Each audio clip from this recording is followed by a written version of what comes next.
depending on where you are in the world. My name's Darren, and I'm from the Liverpool Institute for Performing Arts, and I'm joined by Rachel from Bournemouth University. So, hi. We're going to allow you to ask lots of questions, so feel free to put those in the chat box, and we will get round to them towards the end. Hold on, I'm just about to share my screen. But it's asking me some strange things. Okay.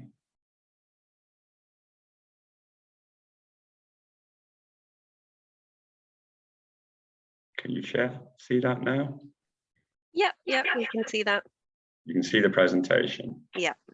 Okay, brilliant. Okay, so what we're going to talk to you about today is studying music and studying sound technology. We're obviously going to reference our own institution, but we will talk generally about the UK. So what we'll cover is the types of courses available, a little bit about course content, and we'll talk about the range of careers in the music world. And we'll talk about the application process. We'll give you an institution overview of Bournemouth and of LIPA, and then a question and answer session, which is sometimes the most valuable part of the whole thing. I believe that you'll get the slides, so you'll be able to look over those again. So questions are perhaps a really good opportunity to answer things that we failed to cover. Okay, courses. There's a huge range of courses across the UK. We're focusing on popular music rather than the classical music that is taught at conservatoires. Many of them begin with the name Royal College of Music, the Royal Academy of Music. So we're talking about popular music, and that can be performance, it can be songwriting, it can be composition and production. There are also courses that train you to be a teacher or a music therapist or a community musician.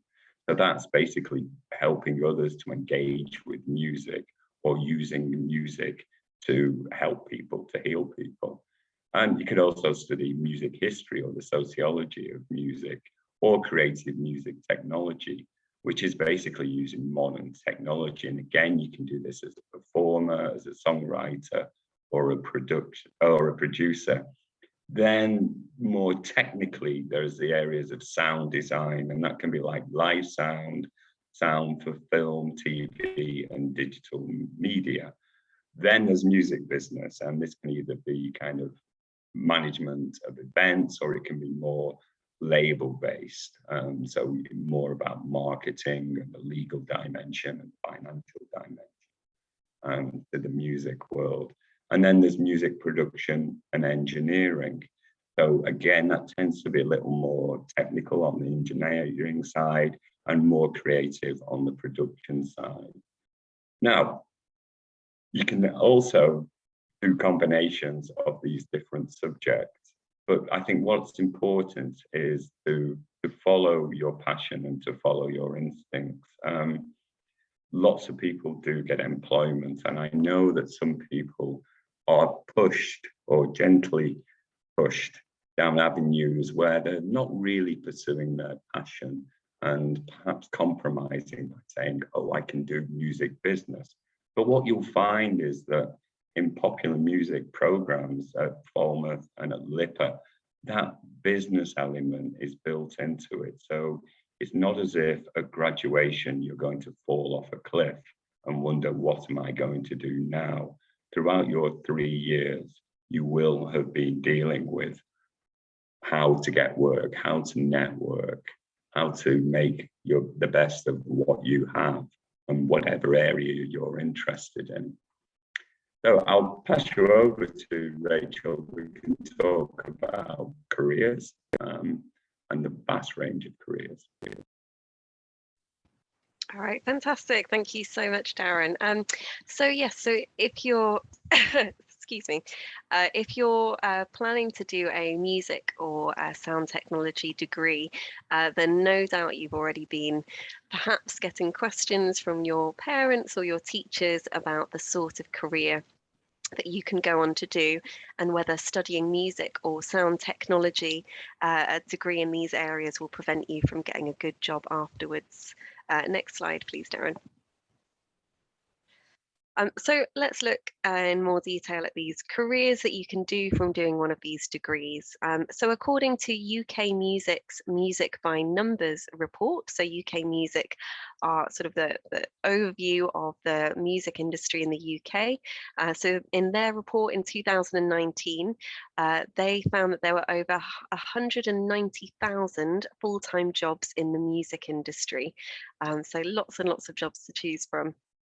And as I'm sure, be aware that as an international student, when you graduate, you are eligible to apply for a graduate visa that enables you to stay in the UK for up to 2 years after graduation. So you really get the chance to get experience, to be working as self-employed as a musician, and to look for work in those 2 years after you graduate. Now, a question that we get asked a lot is what can you do with a degree in the music industry? So let's have a look at that now on the next slide. These are just some of the jobs that you could be looking into from doing a degree in music or in sound technology. So this is just a very small snapshot of the vast range of jobs available in the industry. So just to give you an idea of all of the different types of jobs that are available, Music UK have grouped the different areas of the music industry into the following sectors, and I'm just going to go through these now and just to give you an idea of the sort of jobs that there are. So firstly, there are music creators. So this is probably what you're thinking about if you're thinking of doing a music degree. So this is performers, artists, producers, and composers. Then there's the subsector of music retail. So this is manufacturing and selling of musical instruments and equipment. Then you have recorded music. So this is people working at record labels in the physical manufacturing and distribution of music, or working with or at recording studios. Then you have music representatives. So these are the people that manage musicians, whether that be collective management organizations or individual music managers. And then, of course, you have live music, which is a huge sector, particularly in the UK.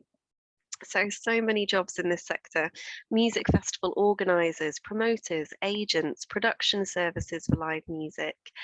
There's also something called MDs, which are music directors, which are people that creatively manage how music should be played live.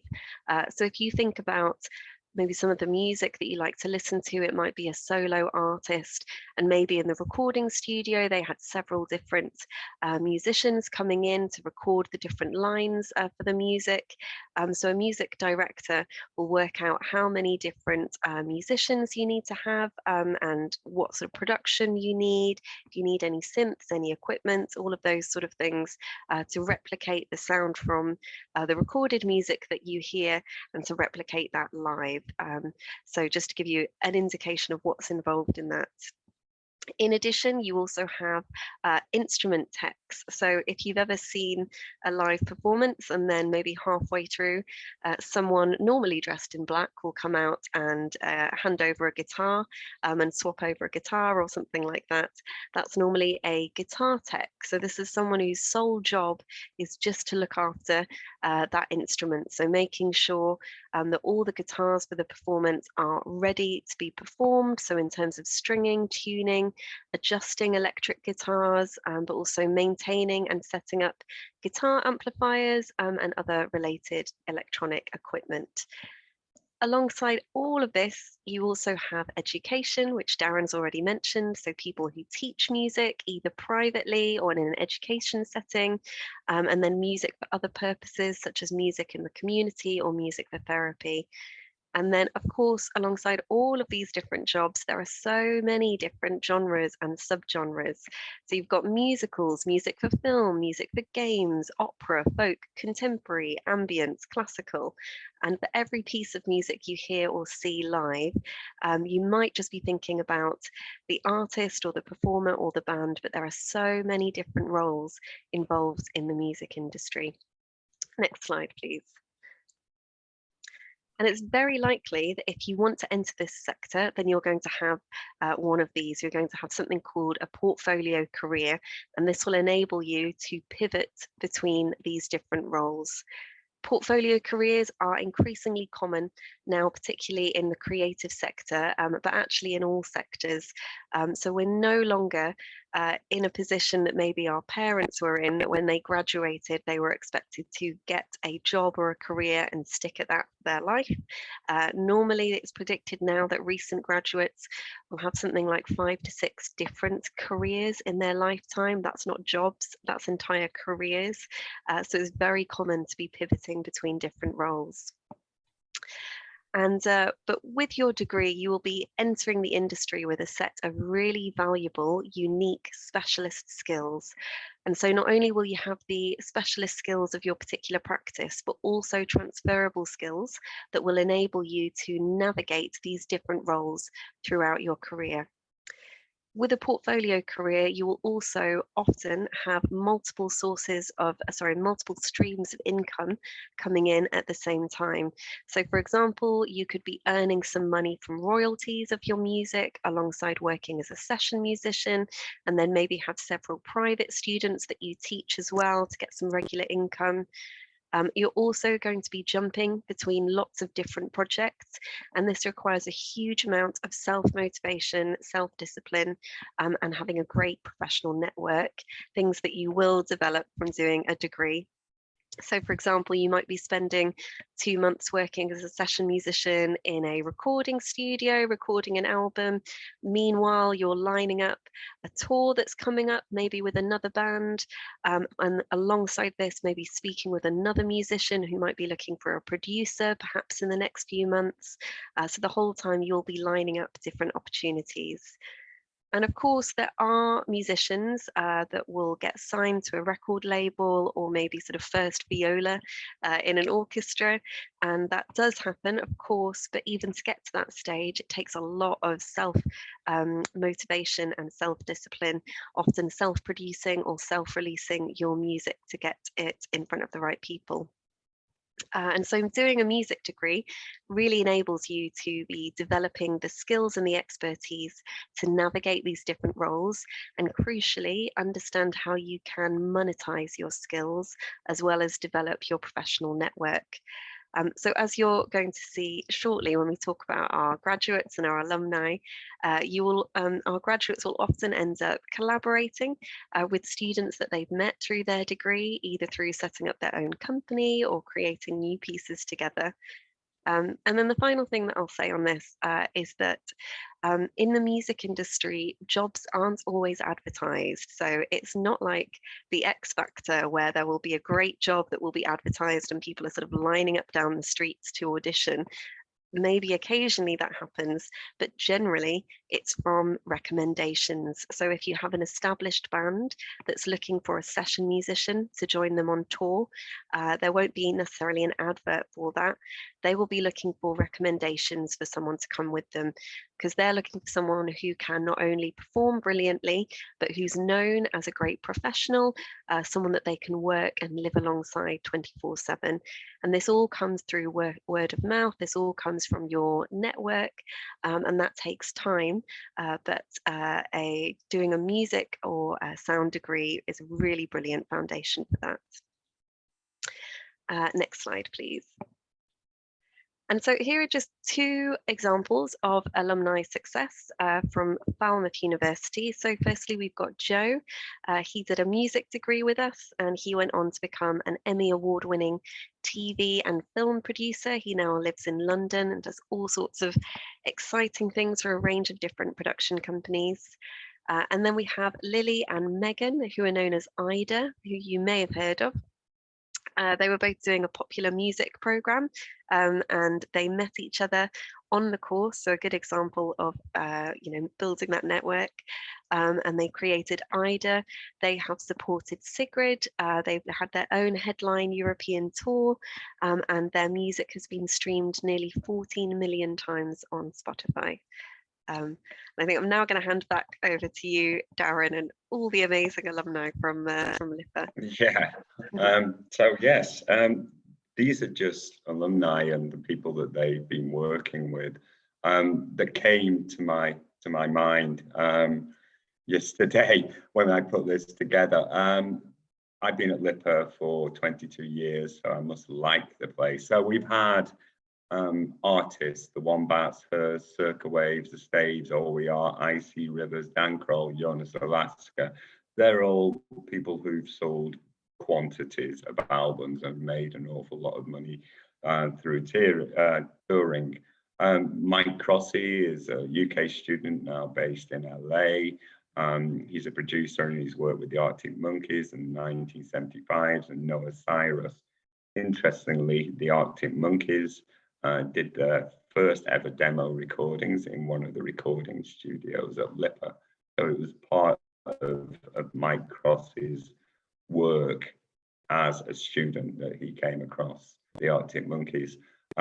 We have session musicians in there. Rachel mentioned Sigrid. Now Martin Scholey, a Norwegian graduate, is a writer and producer for Sigrid, and he wrote Don't Kill My Vibe. He also wrote, when he was straight out of LIPA, he wrote the X Factor theme tune. So he's still getting paid out on that several years down the road. So we got people who are working as sound mixers in film. Dror Mohar, an Israeli graduate, he's been nominated for awards for his work as a sound designer on The Greatest Showman, Deepwater Horizon. Steph Marziano has done engineering with Radiohead. Henrik and Edward have a company called Electric, and they're writers and producers, and they wrote and produced Shout Out to My Ex and Walks Like Rihanna, which were pretty big hits. Will's doing lots of work for live acts, so Rolling Stones' David Guetta. Michael Bruce is a composer and lyricist, and he's worked with the Royal Shakespeare Company, was a composer in residence at the National Theatre. Jesse is a session musician, a bass player, and he's toured with Everything, along with Rachel's brother, funnily enough. And then you've got people from the business side of things like Chris Meehan, who is a graduate who stayed in Liverpool, as many of our graduates do. And he's the founder and CEO of Centric Music Publishing, who've recently they've recently gone public and were valued at around 200 million. Eduardo de la Paz is a multiple Grammy award-winning producer, mixer, engineer. He does a lot of work with Latin artists, but he's actually living in London. So, you know, quite a lot of these people I've mentioned are international students who've remained in London. So, as I was saying, dreams do come true. So, you know, do follow your passion. We're here to help people, and we're very practical in the way that we approach it, and we're very business orientated. I think the way that we talk might surprise you. Being a musician isn't all about struggling and having nothing to eat. People do earn livings out of music in a variety of different roles. Rachel will talk to you about the application process, and that's common to LIPA and to Falmouth. Brilliant, thank you so much. Yeah, so I'm now going to just spend a bit of time talking about the application process, because often this is the thing that we get the most questions about. So firstly, it is common for you to be asked to submit some additional information to assess your suitability prior to the audition, particularly if you apply through UCAS. So I should say, if you want to apply for one of our music degrees, you will likely be able to, you'll be able to apply via UCAS, and then lots of organisations, including LIPA and Falmouth, offer the option for you to apply directly. I would recommend, if you're applying to lots of different institutions, to apply via UCAS. It just makes it a lot easier, but of course you can apply directly. And so, as I say, once you've made your application, we will probably be in touch to ask for some more information. So do keep an eye on your emails as soon as you put in your application. Important to meet any submission deadlines, so do read the guidelines and information really carefully and make sure that you prepare in advance. So just make sure you really understand what we're asking for. Next slide, please. Oh, so here we go, I've already said. So yes, you can apply directly via UCAS. If you're applying for a conservatoire, which is something slightly separate, mainly focusing on classical music, but they do have some popular music degrees as well, then you can apply via UCAS conservatoires. When you make your application, you will normally be asked for a personal statement, your academic qualifications and your music qualifications. People get really, really freaked out by the personal statement. Please don't. It's really just us wanting to have sort of an introduction to you and understanding why you want to do this course. So your personal statement should demonstrate your commitment to your field of study. So why do you want to study this course? What have you done to show your interest and what inspires you? Thing that we are really looking for, as well as obviously musical aptitude and potential and all those things, is you demonstrating that you will be committed to studying this every day for 3 years, and you can really show that commitment through your personal statement.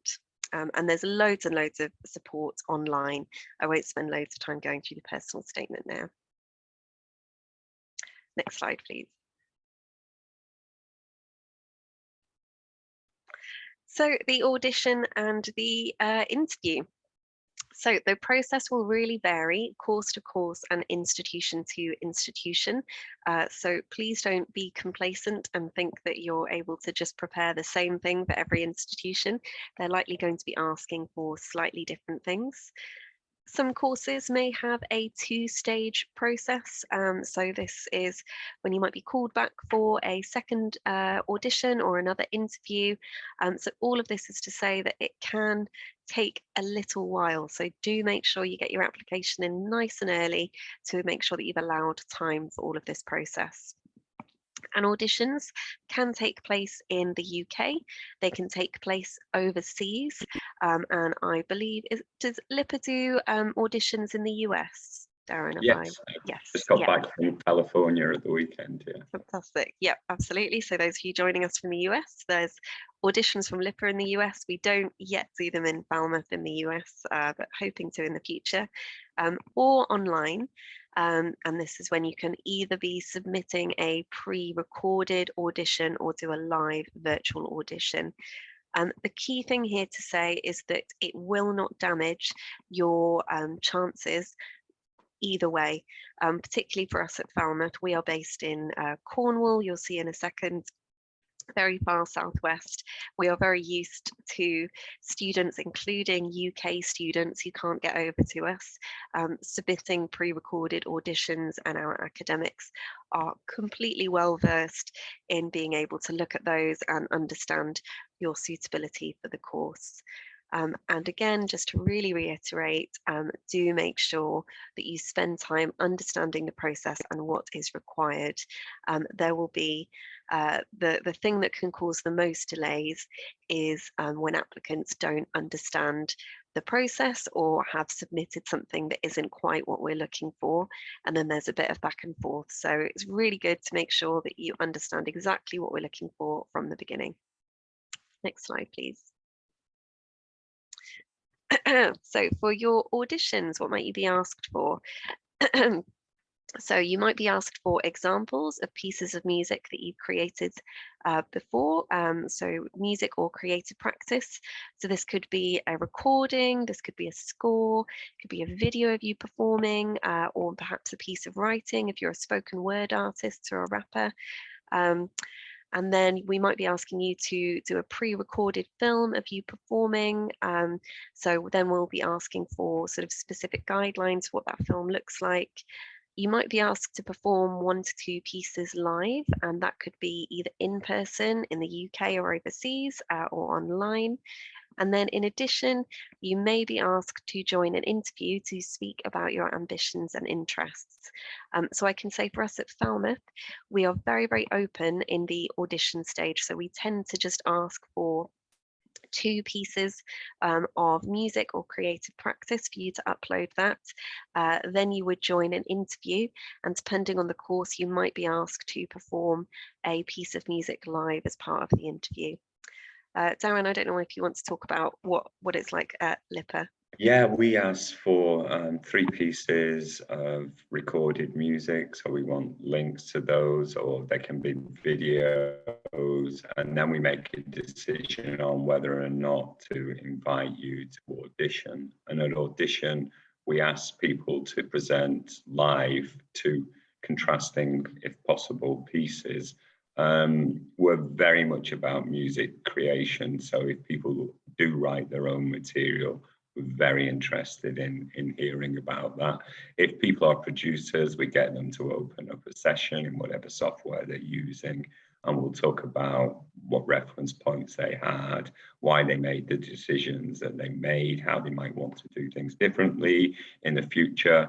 And we might ask them to play around and manipulate the sound within that session, so we've got a good sense of where their current level of understanding is technically.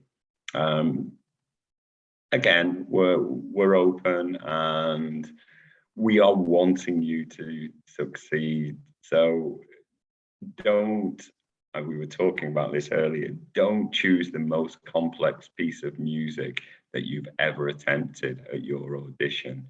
Show us what you're good at. Show us what the real you is. If you're struggling with a piece that demands a lot of virtuosity, even as a vocalist or as a player, I can guarantee at an audition stage, you will mess it up, and we'll be very forgiving if you do mess it up. But save yourself the pain and just do what you're good at. We want people to show us and give us a sense of who they really are, rather than what perhaps some counselor is guiding you to say. Because if people start giving scripted answers to the questions that we ask, it's really hard to get a sense of what you're about and whether or not we're a good fit for you.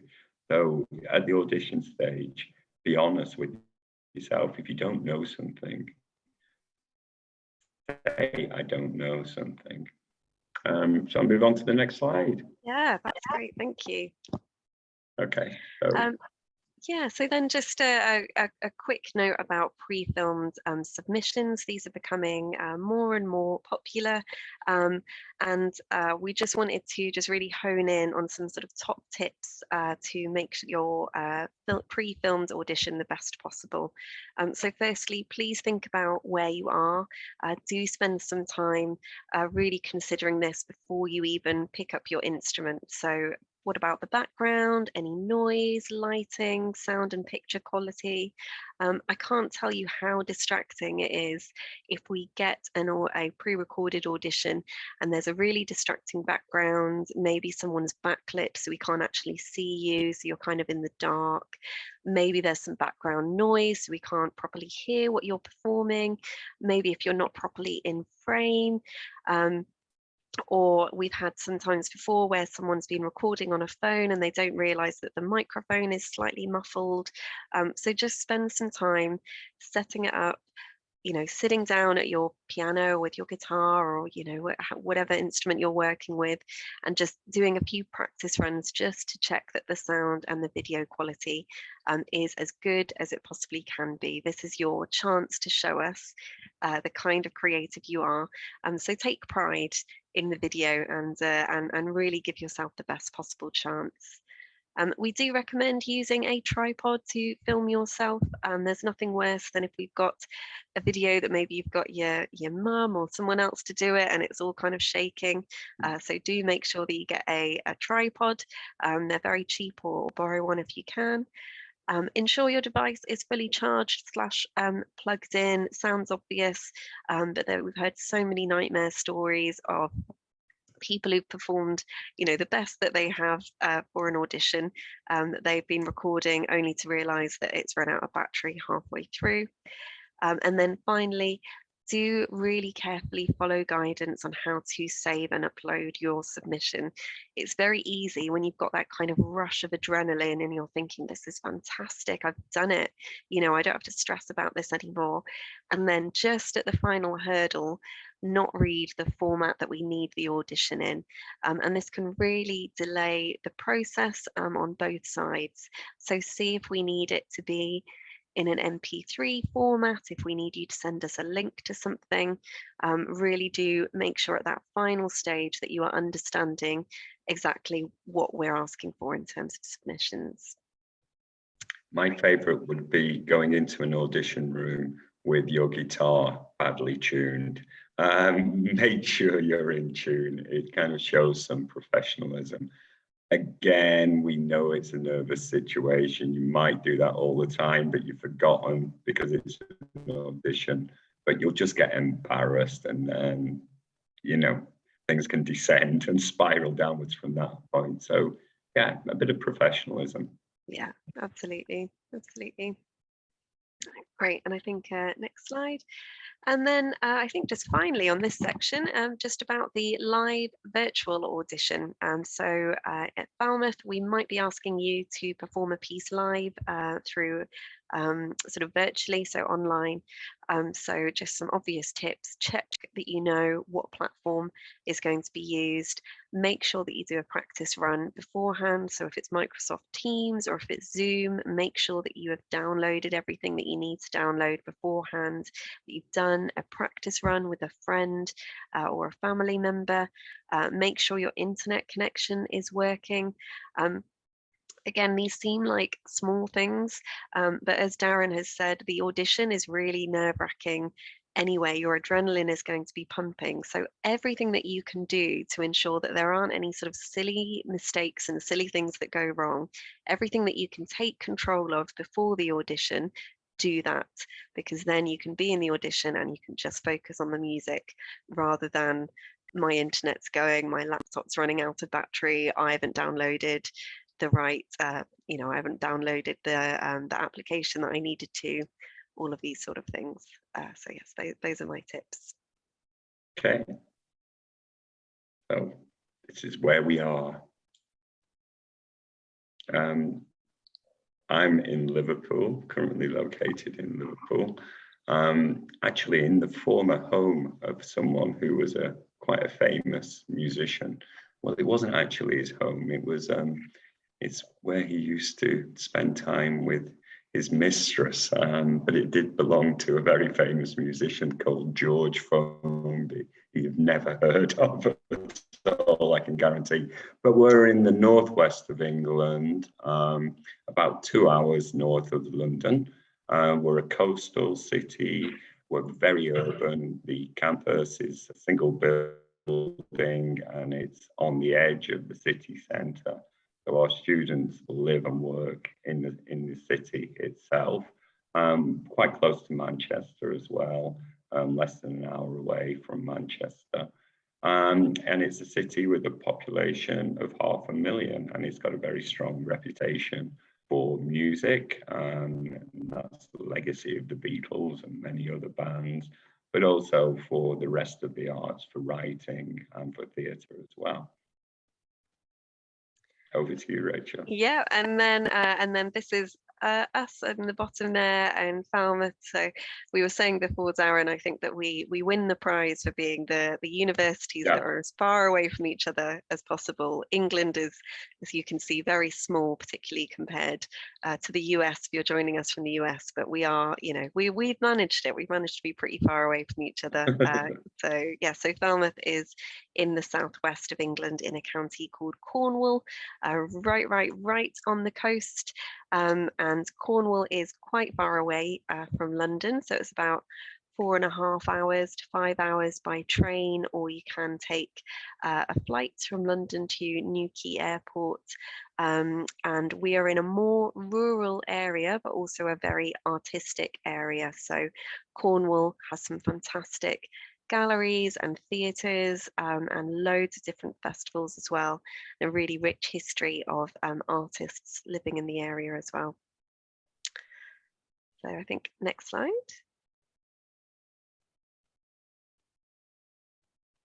Okay. And this is us. This is Lipper. Small but beautiful. We were co-founded in 1996 by Sir Paul McCartney, famous ex-Beatle, and we're actually located in his former high school, and it's the high school where actually George Harrison, another Beatle, studied. We have just 1,000 students, and we have 25% of our students coming from overseas. And it says there 50 plus nationalities. It's actually more like 40 plus. Large numbers from Europe, large numbers from the United States, and from Singapore, South Korea, and increasingly China. We have courses throughout the whole range of the performing arts, so acting, dance, stage design, lighting design, filmmaking, management, and sound technology. And what happens is that the students work together, is true collaboration in real world projects. So as a musician, you could be playing in the pit for a piece of musical theatre. As a sound technologist, you could be miking up people and making sure that the costumes don't get in the way and make any abrasive noises. So there's a lot to consider. And what it does is gives you an insight into how projects come together, and also the language, the jargon of the different parts, constituent parts of the arts and entertainment industry. And it helps you become a professional. Rachel talked earlier that your professionalism is being valued.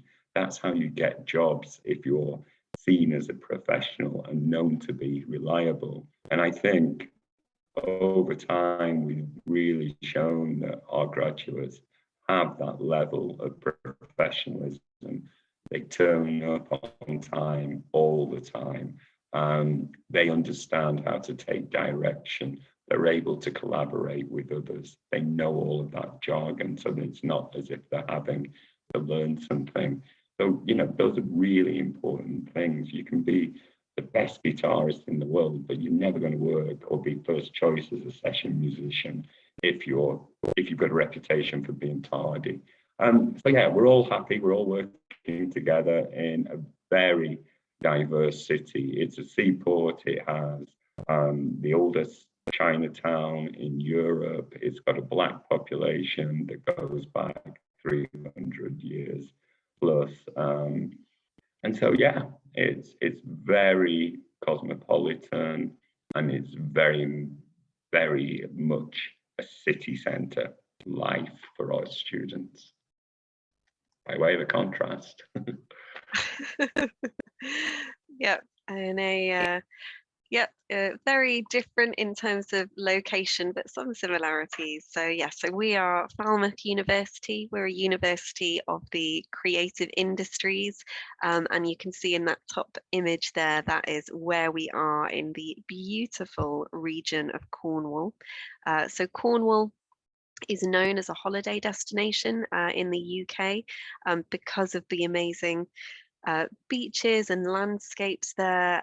But as I mentioned, there's also a really rich history of creativity there. So we have some incredible music, art, and film festivals. Got some fantastic, really unusual venues like something called the Minack Theatre, which is a theatre that's cut into a cliff with an ocean as a backdrop. It is more rural, so you will be based in a beautiful sort of Cornish countryside, and right close to nature. So one of our campuses is actually just a 5-minute walk from the beach. So we've got a very future focused curriculum, and our motto is doing it for real. So the idea is that you will learn by working in the same way that you would do in industry. So we don't have any theory exams at all. It's all project and research based work that you will be assessed on. And we've also got a huge focus on employability. So we've got an award-winning employability service. We support all students to do a placement while they're with us, and most courses from next year will have the option to have a sandwich year, so you can have a whole year in industry. And also we're #1 in the UK for graduates going on to start or manage their own business. So there's a real sense of entrepreneurship with us. In terms of our music courses, you would be based in our Academy of Music and Theatre Arts. So this is our department just dedicated to the performing arts. The Amata is what we call it, is based in a building that's set over 2 stories, that is set into a cliff with views across the Penryn Valley. It's a live working venue, so touring bands and artists and production companies will come and use one of our theatres, one of our performance spaces. So that's also a great opportunity for our students to get used to having musicians and artists coming around all the time. And we are very focused on supporting you as an individual and giving you lots of opportunities for performance. So we have something called Live from Studio K, which is pretty much every week, which is where students get to have the opportunity to perform in front of their peers, and then we live stream those performances as well. So yeah, lots and lots of fantastic opportunities to really get a head start in the music and performance industry, in a community of other artists and designers and programmers, and to be based in a really beautiful part of the world as well.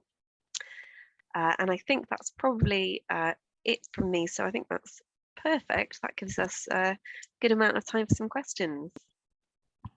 Yeah, I got 2 really good questions here. Can you talk about the music scene in the city of Liverpool, opportunities for gigs outside of school?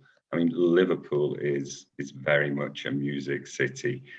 Live music is part of its DNA, and it always has been and hopefully will remain the case. So it's a city with 50,000 plus students, and those students like live music. The native population, known as Scousers, enjoy live music as well, bars, clubs, playing live music. There are lots of opportunities for gigs outside of school, and actually you have to, as part of the music curriculum at LIPA, perform gigs outside of school. It's good playing to your peers, but you get better feedback on your creations dealing with a live audience rather than playing to other musicians. And the question 1, how much music theory is taught in the popular music programs at LIPA and Falmouth? Rachel, do you want to speak about your experience on that? Yes, so I was just refreshing my knowledge of the modules. So for our music degree, so not our popular music, for our music degree, in your first year you will do some music theory. You will do a module which will all be about just getting sort of the foundations in music theory. You have a whole module around that. For popular music, it's built into some of the modules, but it's not taught sort of that you will be doing sort of music theory every week. And part of the reason for that is because on our popular music course, you will have producers, you'll have rappers, you'll have all sorts of different instrumentalists. So it's not something that is really focused on in our popular music course. It's more around songwriting, developing yourself as an artist, sort of creative practice, all of those sort of things. I don't know how it is for you, Darren. It's quite similar.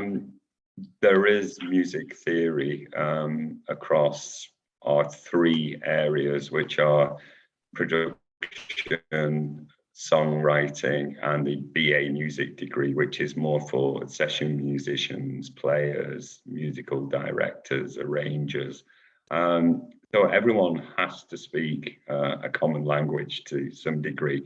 But if you're on the BA music degree, you'll be doing advanced harmony and quite complex arranging. And again, if your focus is on production and songwriting, less so. That's not to say that we have people who are songwriters who aren't magnificent at music theory, and we do, assist you where you want to go. And I think that's something that both our institutions share. It's this idea of getting you to enabling you to be where you want to be on a very individualistic basis. And we can do that because we're relatively small. If we had 7,000 students all studying guitar, it tends to become a more didactic process, and you are kind of fed. This is stylistically what we think is good. Avoid this, but I think smaller institutions can enable you to grow. At the application and audition stage, we do test people's music theory, but it's not a pass or fail test. So some people will absolutely smash the music theory test. They'll get 80 to 100%. Some people will get 0. And what we do is we guide them through that and keep on retesting them over the month. So they'll have an offer, but it can only become an unconditional offer once they've worked on their music theory. I invigilate a lot of those tests. I do a lot of them online, and we've not had anyone yet who has failed to achieve the basic level before starting with us. So it's important, but it's not necessarily what we're all about. It's more about creating music at both the institutions represented here today. Yeah, definitely. Question that I quite often get is, will I study general education? And again, I can speak for both of our institutes to say, no, you're focused on music, be it production, be it songwriting, be it a mixture of all those. You won't have to do psychology 101 or maths or English. We have 3-year degree programs usually. It could be a sandwich year or foundation years in some cases, but generally it's 3 years of music and more music and working with other people, and a bit of business, of course, developing your own business plan. But no, there's none of that kind of dry education. In subject areas, we find most of our students, they may be capable, but it's not what they want to spend their time and their money doing. Have you got any more frequently asked questions, Rachel? I think I know that we had a question previously, which was quite a good question, which was about the equipment that you need for your degree and whether or not you were expected to sort of buy to come to the university with various sort of recording and equipment and instruments. So I think that's a concern I imagine a lot of people have, particularly if you're coming from quite far away. So I can, I guess, sort of start off from our side and say that you would, we would expect that you would come with your main instrument. However, other things such as a particular sort of recording software, microphones, things like that, you will have the opportunity to hire those out from our stores. So we've got on-site stores in Amata, and with technicians that will be able to support you with what you need to hire. However, I think you made such a good point before, Darren. We do find that over the time that students are with us, that they decide that they want to invest in some of their own equipment as well. And that's something that you might find over the sort of 3 years that you're with us. Yeah, Darren, I don't know if you want to add anything to that. Yeah, just that, you know, I think lots of institutions have fantastic facilities. And I think the question you need to be asking as you kind of look into different institutions is, how much access will I get to those facilities? So, you know, you might see pictures of huge industry standard recording studios, but do the math, how many students are there per studio? How long are those places open?